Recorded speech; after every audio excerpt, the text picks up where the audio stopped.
अस्सलाम वालेकुम। DMH special के साथ मैं हफ्ज़ल अयूबी। नाज़रीन, साबिक़ निगरान वज़ीर आला पंजाब हसन अस्करी साहब मेरे साथ मौजूद हैं।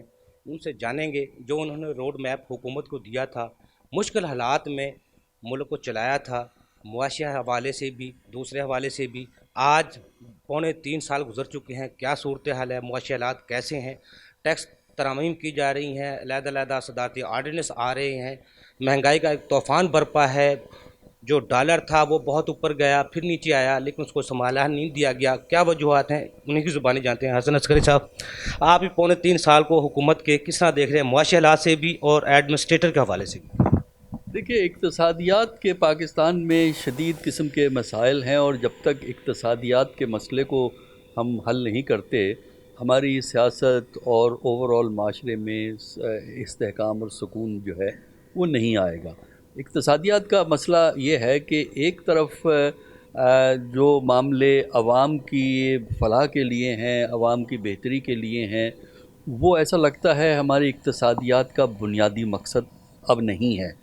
वो ज़रूर है कि कुछ खैराती काम रियासत कर रही है कि वो लंगर चला दिए, एहसास प्रोग्राम पे लोगों की हेल्प कर दी, लेकिन ये नुस्खे लोगों के उन मसाइल को हल नहीं करते जो हकीकी मसाइल हैं, और वो हैं कि उनको कोई बाइज़्ज़त ज़रिया माश पैदा किया जाए। और वो उसी सूरत में होता है जब आपके यहाँ इंडस्ट्री और बिज़नेस फ़रोग़ पाएँ, और इंडस्ट्री और बिज़नेस हमारे यहाँ बहुत आहिस्ता चल रहे हैं। कुछ कोविड-19 का इम्पेक्ट है, कुछ हुकूमत की पॉलिसीज़ का इम्पेक्ट है।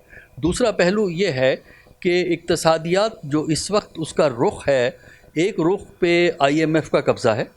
IMF आपको डायरेक्ट करती है, और IMF का बुनियादी मकसद ये होता है कि जो कर्ज़ा दिया हुआ है वो उससे किस तरह वापस किया जा सकेगा। तो उसके बेस पे वो जो रीस्ट्रक्चरिंग करवा रहे हैं पाकिस्तान की इकॉनमी की, उसका आवाम से तो कोई ताल्लुक़ नहीं है।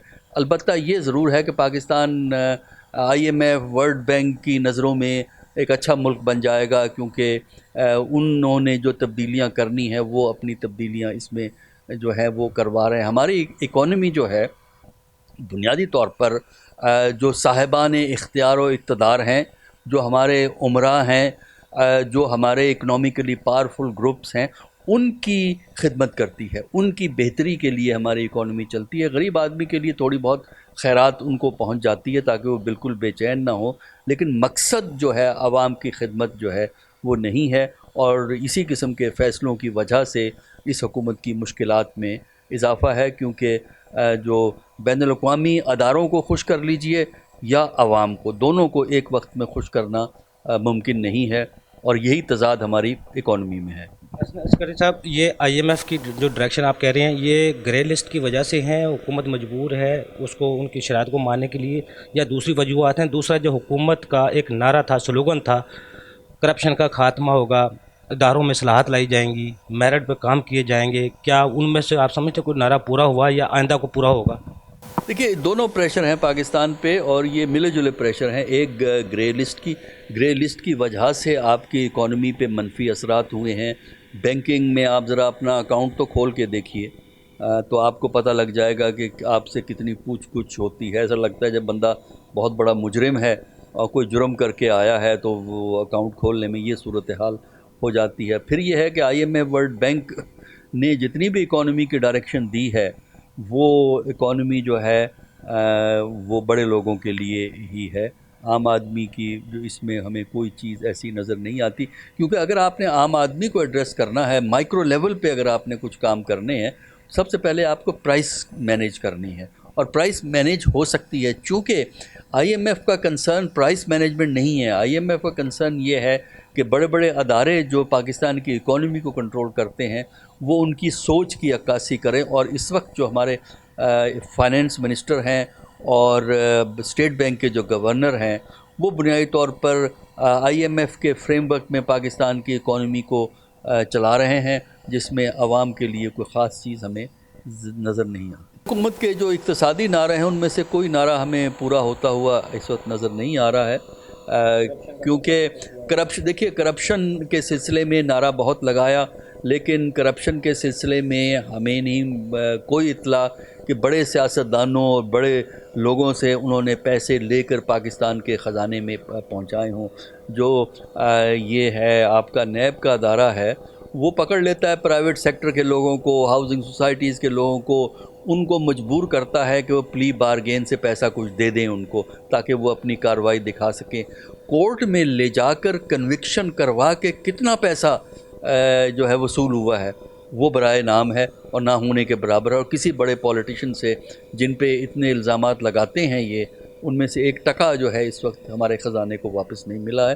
تو اس لیے اکاؤنٹیبلٹی کا پروسیس جو ہے وہ اپنے مقصد کو پورا نہیں کر سکا ہے, اور جو عوامی فلاح کے جو باتیں کی ہیں وہ کوئی پرماننٹ انڈیورنگ سلوشن نہیں ہے, وقتی سلوشن ہے. ہیلتھ کارڈ ہے, موجودہ حکومت چل رہی ہے, ہیلتھ کارڈ چلے گا, جس دن موجودہ حکومت جائے گی یہ ہیلتھ کارڈ آٹومیٹکلی ختم ہو جائیں گے. حسن عسکری صاحب, جو اس اسٹیٹ بینک کو خود مختار ادارہ بنایا جا رہا ہے, اس سے پہلے بھی ادارے بنائے گئے ہیں لیکن یہ ایک بہت بڑا ادارہ پاکستان کی سالمیت کے لیے, آپ کیا سمجھتے ہیں یہ خود مختاری درست عمل ہے یا خود سری کی طرف جائیں گے؟ دیکھیے, اسٹیٹ بینک کا جو نیا لا وہ اسمبلی میں آئے گا, میرا خیال ہے کہ اپوزیشن اس کی سخت مخالفت کرے گی. وجہ اس کی یہ ہے کہ اسٹیٹ بینک کو IMF کے پریشر کے تحت حکومت سے مکمل طور پہ ڈی لنک کیا جا رہا ہے. یعنی حکومت پہ کچھ ذمہ داریاں تو ڈالی ہیں لیکن حکومت کچھ چیزیں پوچھ نہیں سکتی اسٹیٹ بینک سے.